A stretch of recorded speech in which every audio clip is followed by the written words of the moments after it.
Welcome to the Jeff Crilley Show. And now, here's Jeff Crilley. Welcome back to the Jeff Crilley Show. I'm excited about this segment. This is one of those ideas where when you hear it for the first time, you're like, man, why didn't I think of that? Like Starbucks charging $4 for a latte when we were used to paying 25 cents at a 7-Eleven, right? So Derek Stumfall is my guest, and he is the CEO and founder of GeoWhiz. Welcome to the Jeff Crilley Show. Thanks, Jeff. Great to be here. Tell us what GeoWhiz is all about. So we're a virtual world and gamification platform that helps kids to safely connect with each other as they explore places, discover cultures, and get engaged in philanthropy. But we sell it and we work with it as an enterprise solution for businesses and organizations. One of our primary areas is within travel, tourism, and hospitality, but also with philanthropy. And you showed this to me. You came up to my office about a month ago, and we went through some of your programs, and I was blown away because it really does open a child's eyes to the planet, and through a very interactive process. But if you are a hotel, if you're a destination, the child can actually be walking through the lobby of your hotel. Is that right? Yeah, that was an innovation that we developed last year where we were able to integrate digital images of places or of buildings or of museums, attractions, etc., into our platform so that a kid, youth can take the avatar that they've created and experience that in a participatory way via those digital images. So give us for instance of like one of the early adopters.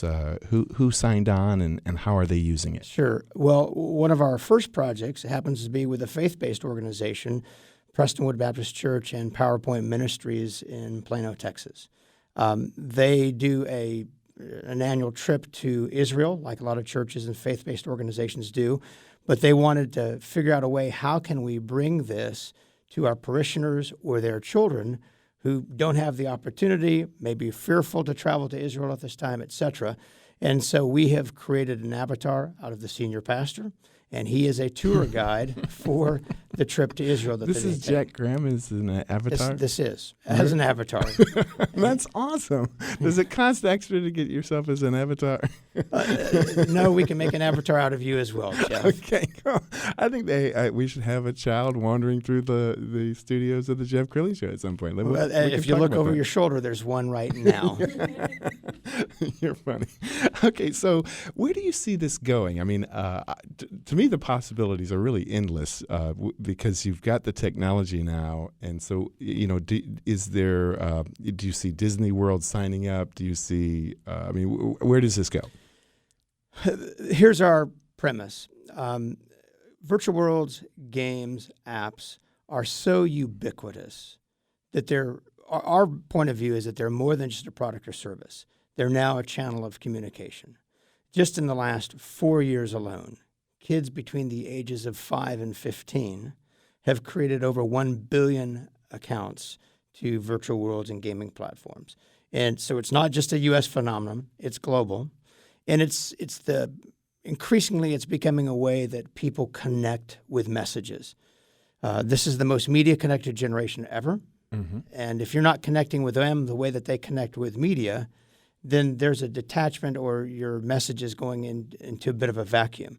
So we think that there's an opportunity to take experiences, take products, take services, take missions of organizations, and help extend the time in which they can communicate with their target audience. And increasingly, kids and youth, not only are they huge influencers, but they're decision makers themselves as well. So if somebody from the Dallas Zoo is listening, they could contact you and say, okay, what if we had the Dallas Zoo as a venue inside this game? And then what's the process from there? What happens? Sure. Well, let's use that example. Most of what the Dallas Zoo does, and what a great asset to our community, you have to be physically present to enjoy that. With our technology, you can take that and extend that so that you can inspire and inform prior to the time that they're there, enhance the experience during their visit, and then continue to engage with them afterward. So when an organization engages with us, we'll work together with them to take messages from or components of their mission, their product, their service, or their experience, and we convert those into what we like to call story assets. Mm-hmm. In turn, we take those story assets, integrate them into our platform, into a storyline, into an adventure line that can be used interactively. And there's also a component of philanthropy inside your product. Explain that. Sure. As Audrey had mentioned in the previous segment, one of the things that is a bright spot in society and culture is just the compassion that's there present in the generations that follow me and you, Jeff. Mm-hmm. And not only do they want to be engaged with things, but they want to be engaged with organizations that they perceive as being good. And typically, do you have a volunteer program for your employees? Do you give to the United Way program? Do you have a community or a corporate social responsibility department? And that doesn't have to be a big organization. It can be a small organization as well that may partner with others. And so we feel and we know that within our target market, there's a desire to help. And so we're trying to expose them through the storylines to some of our client and partner nonprofit organizations as well. So, for instance, if Preston Wood was wanting to get involved in wells in a third world country or something like that could become part of the storyline to introduce the child to the idea that there are people less fortunate than they are? Yes. One of our partners is a group called Water is Life. They're a 501c3 out of Oklahoma City. They deal with water filtration products. And so someone may have dug a well for you in your village, and what that means is you don't have to walk 5 miles to your source of water anymore. Right. But they sell and they provide, water filtration straws and products to help purify the water that you do have. So we're exposing our audience and their audience to those opportunities to sponsor those things, to give those things through the storylines that we tell. Derek Stumfall is my guest right now on the Jeff Crilley Show. His website, GeoWhiz.com. Now, children really do influence their parents. I think advertisers have known this for a long time. If you watch programming on Saturday mornings aimed at children, it's really designed to get the child to go to mom and dad and say, I need that. So I think it's brilliant that through gaming, you could introduce the child to the Eiffel Tower, and the next thing you know, the kid is saying, hey, I think we need to go to Paris and we need to stay at the Ritz. Is that really how it works? Well, look, I think one of the things that I like about this form of media, and most of my career has been in media, is that for the first time it's participatory media. You're not just passively experiencing it, but with virtual worlds and gamification and apps, you can now integrate them into the storyline. They have the ability to help or have the ability to interact with those components of those things. And so we think it's a very powerful medium that does exactly just that. And it communicates with kids and youth when you consider that the average kid in the United States spends 2 hours per day playing games. Mm.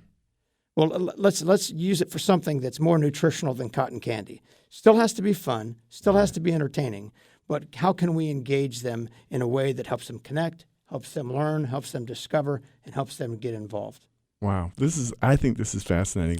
When you're visiting with a potential sponsor for the first time, is it a tough sell? Do they get it? What we're finding is this. If you'd have asked that question to us a year and a half ago, there was a lot of education process that was involved in it.